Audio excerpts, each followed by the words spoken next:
This is a picture of Cargill's biodegradable plastic. This is its degrading over 48 hours. And the trend in industrial biotechnology is going to be in the monomer production of PHA, because there are many types of PHA. Just because Ralstonia eutropha is not the only bacteria in the world. There are many other types of bacteria. So some people might be concerned that there are 130 patents on PHA, but they're all based on Ralstonia. You can also look at the enzymes for degradation of the plastics, which is also going to be a market for that. It's estimated that 10% of the polymers which could involve biotechnology in some form will be in the monomer production and depolymerization. Polymerization, sorry. And basically, what's important here is you have to choose the market segment based on your plastics characteristics and your core technology, and if the government actually subsidizes you, because it's expensive. In fact, one of the winners of the Philippine Emerging Startups Open in 2005 is a biodegradable plastics firm. They're seeking an investment of 12 million pesos over 3 years. Hopefully, they will be one of the locators in the Ayala Technology Business Incubator.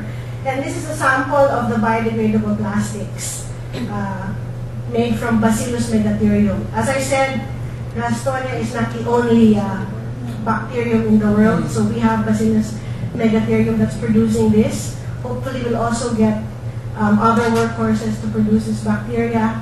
If Dr. Gloria Despacio Reyes, who is the primary investigator for this technology, can actually get 12 million, which will be spent over 3 years in developing this, mainly for plastic bags or plastic spoons and forks. And I mentioned that also some people manufacture fabrics. DuPont not only makes biodegradable plastic, they actually make fabrics also. Like Honda and Toyota, they use it for seat covers, floor mats, the spare tire cover. So there's a lot of work going into that as well. And last, environmental applications.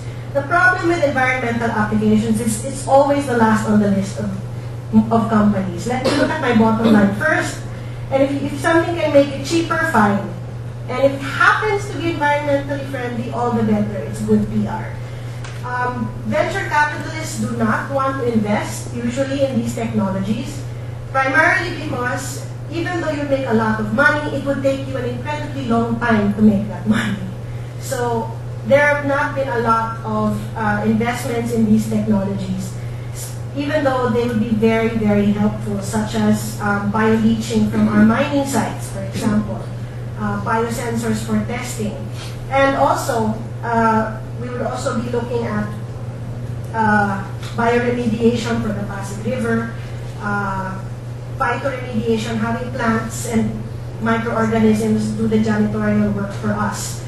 But no one's going to invest in that because we've seen that there's been very little investment in this area, even for clean water. Clean water, I would mean from brackish water to potable water.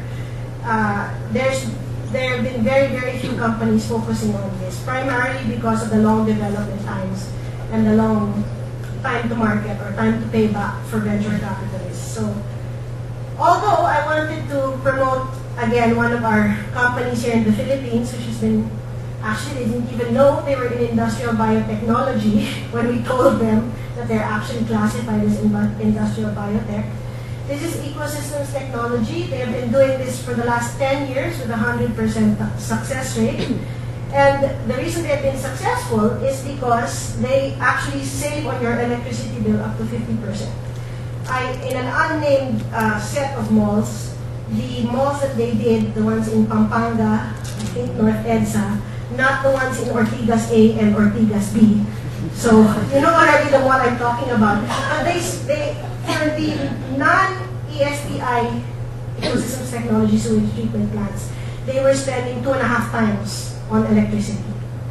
They have done the sewage treatment plants of Jollibee, the new medical city, Ayala West Grove, And this is actually from the Magnolia Poultry Abattoir. The water that came in is on the left, and the water that came out is the water that came in is on the right, and the water that came out is on the left. Then La Salle University, where one of the reactors who is itching to get at me already is proudly a faculty, has 2 of their sewage treatment plants.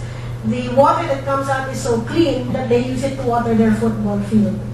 And they've saved money on their water bills because they have an existing sewage treatment plant. Most he said it to Ateneo. I'm sorry, I have 2 people working for me from Ateneo, so I cannot comment. But even if it's a small market and there's small investment, you have to understand that one of these sewage treatment plants costs 40 million pesos. And that's cheap because MWSS, when we talk to Tony Aquino, they spend an additional 20+ million on their sewage treatment plants. Because this is cheap. 40 million is cheap for a sewage treatment plant. And they've done it for Pampanga's Best and everything. And their secret, the secret there, I'm not going to tell you the species and what they do, is that there's only one tank. And in that tank is the bacterium. Because for the bacteria, our solid waste and our wastewater is food. So you're basically feeding them and keeping them happy. So it's not a series of tanks. Trust me, you don't want to take biology and visit sewage treatment plants. This is one of the dirty, quote-unquote, parts of my job. But it works. So even if there's no market there, people are making money in that area.